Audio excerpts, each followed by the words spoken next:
Gracious and merciful God, the divine creator and healer of creation, descend upon us as we meditate upon your holy word made flesh in Jesus Christ. In the name of the Father, and of the Son, and of the Holy Spirit. Amen.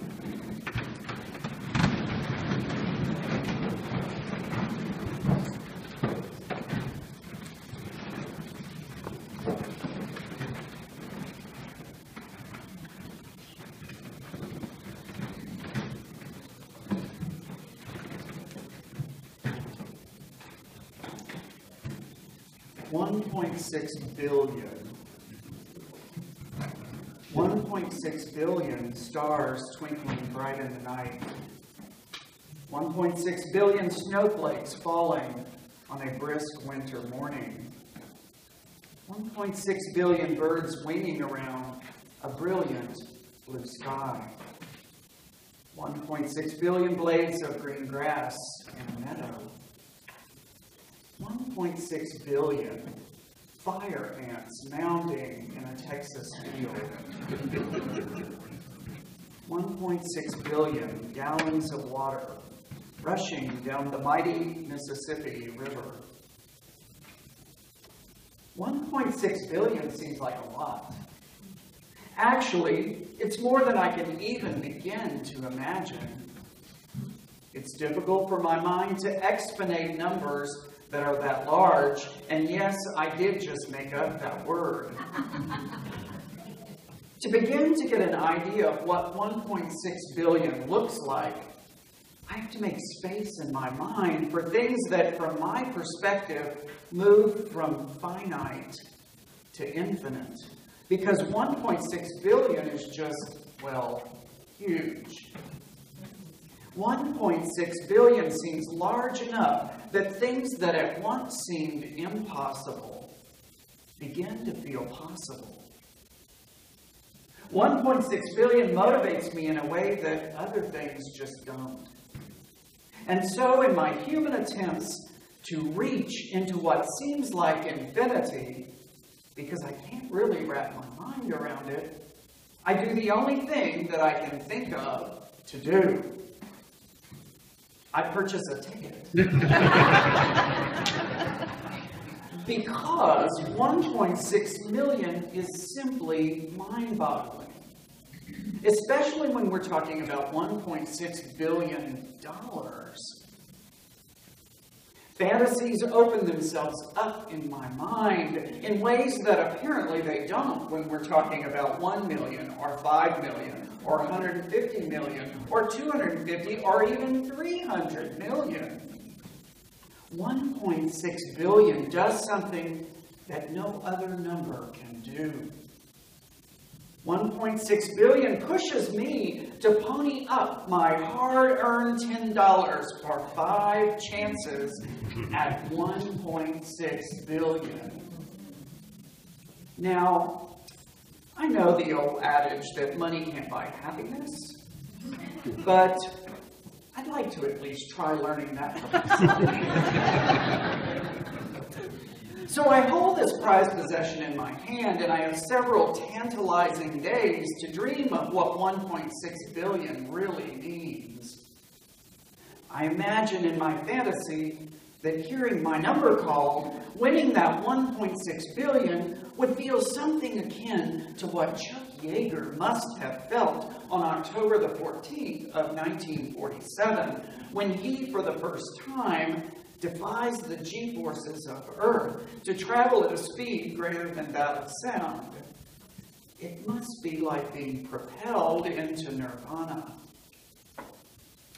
1.6 billion is just cotton candy for the brain. Dreaming about all the things that I would do if I could pierce the bounds of my own mundane reality.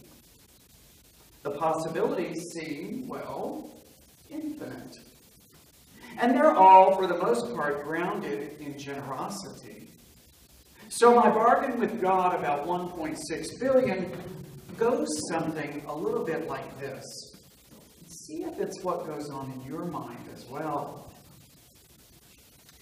Oh God, If you will just see fit to give me the winning combination of numbers, I've got all of these projects and plans lined up to put that 1.6 billion to good use, I promise.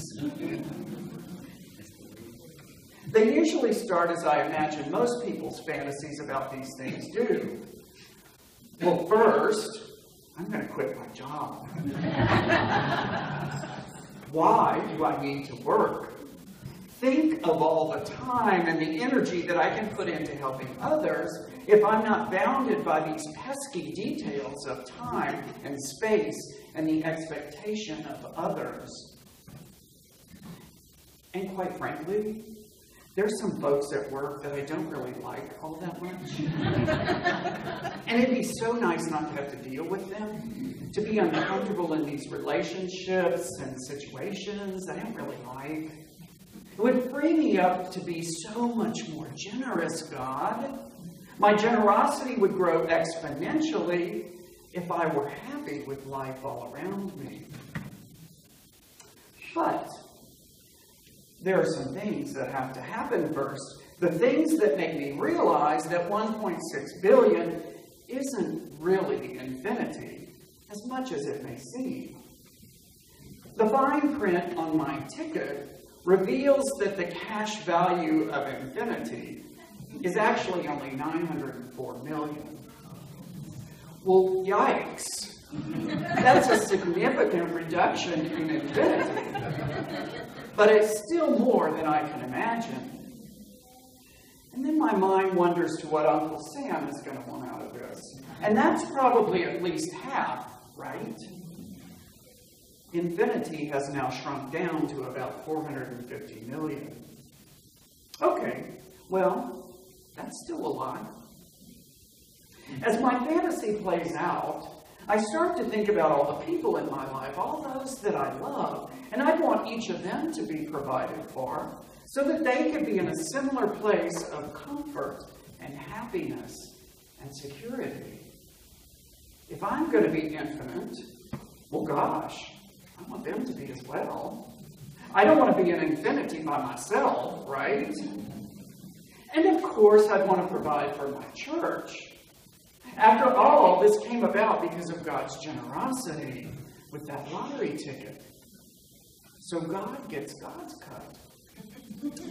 And maybe I get something out of this as well if the church gets a new organ or a new building or something like that. Before you know it, though, the fantasy unravels into the realization that what seems like infinity is really only, in my terms, still finite. I haven't escaped the bounds of my own finiteness. Lottery or no lottery, I'm still dust, and to dust I shall return. Every time I pick up the book of Job, I'm reminded of my own finiteness. And you know what? I don't like that. Job is what I think of as this quintessential good guy for God. He's gone about his life doing all the things that he's supposed to do, following all the rules. And for some reason, he's the one that God seemingly picks on to demonstrate the realities of human fragility, of finiteness. It just doesn't seem fair. Why do bad things happen to good people? For that matter, why do bad things have to happen at all? Fear of his own finiteness pushes Job to confront God. I'm doing all of the things that I'm supposed to be doing, and yet all these plagues keep befalling me. My friends don't want to be around me because something's wrong. Why have you done this to me? This must be what forsaken feels like. I can identify with his feelings of holy righteous anger as I face my own finiteness. I'm right there, standing behind Job as he confronts God with my, yeah, you tell him, plead our case. It's not fair. We don't want to be finite. And out of the whirlwind, God responds to Job in his complaint. Who is this that darkens counsel by words without knowledge? Gird up your loins like a man. Now, this might be one time that non-inclusive language is not such a bad thing, because the women don't have to be a part of this. I will question you, and you will declare to me. So I'm trying to make myself smaller and smaller and smaller behind Job, because I don't want to get hit by whatever God's got to dish out next. God proceeds in no uncertain terms to spell out for Jacob exactly who is creator and exactly who is creation. Were you here when all of this was created? Did you have a hand in making any of this? Please, if you did, speak up. I'd like to know.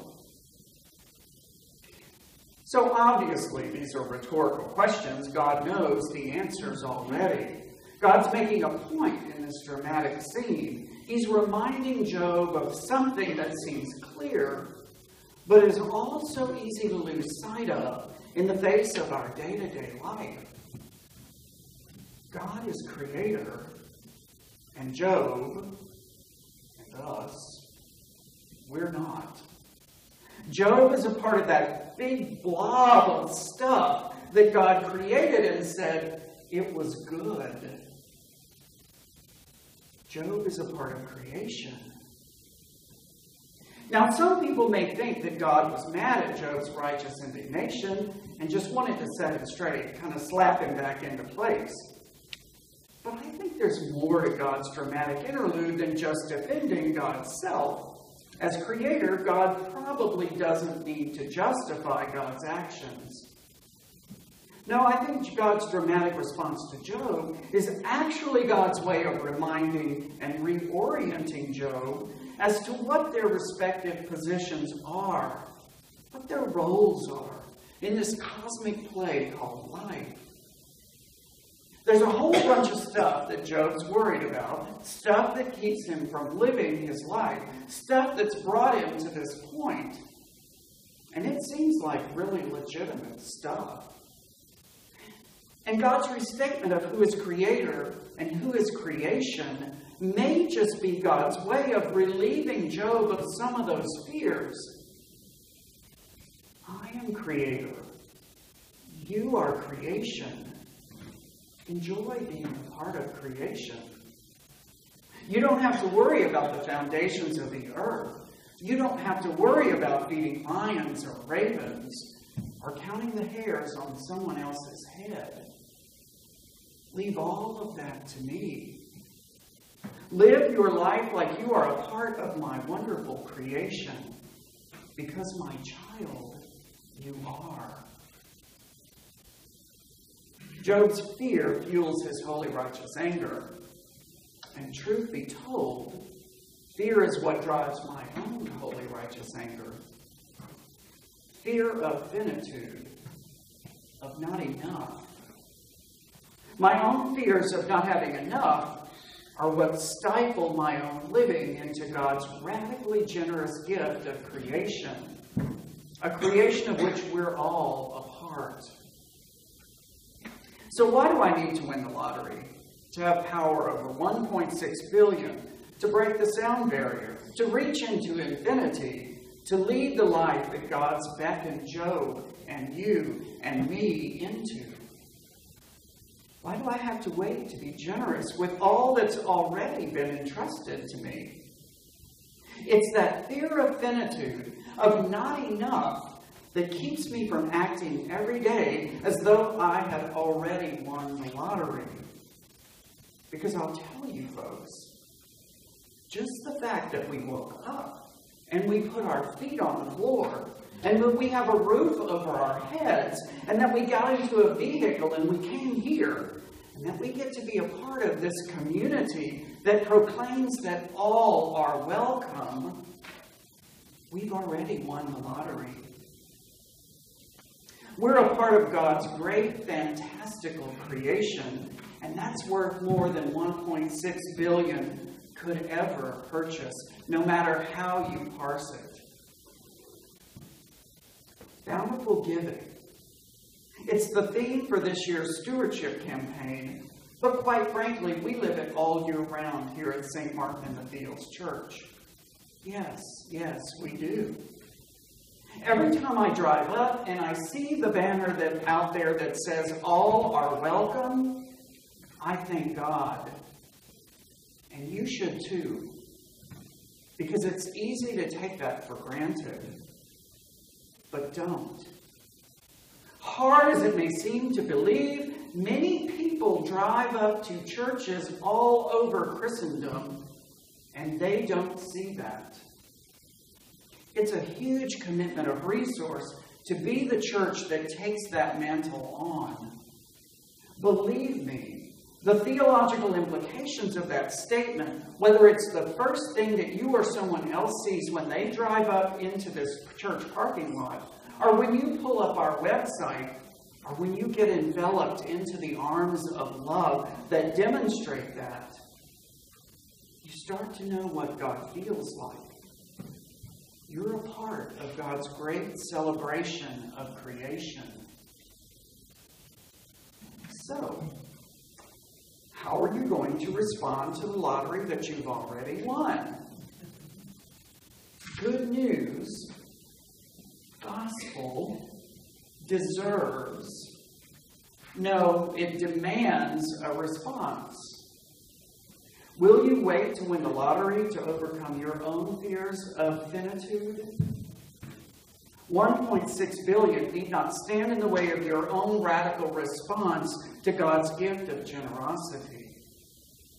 We don't need infinity. Because frankly, we're already a part of it. Come to the table. All are welcome.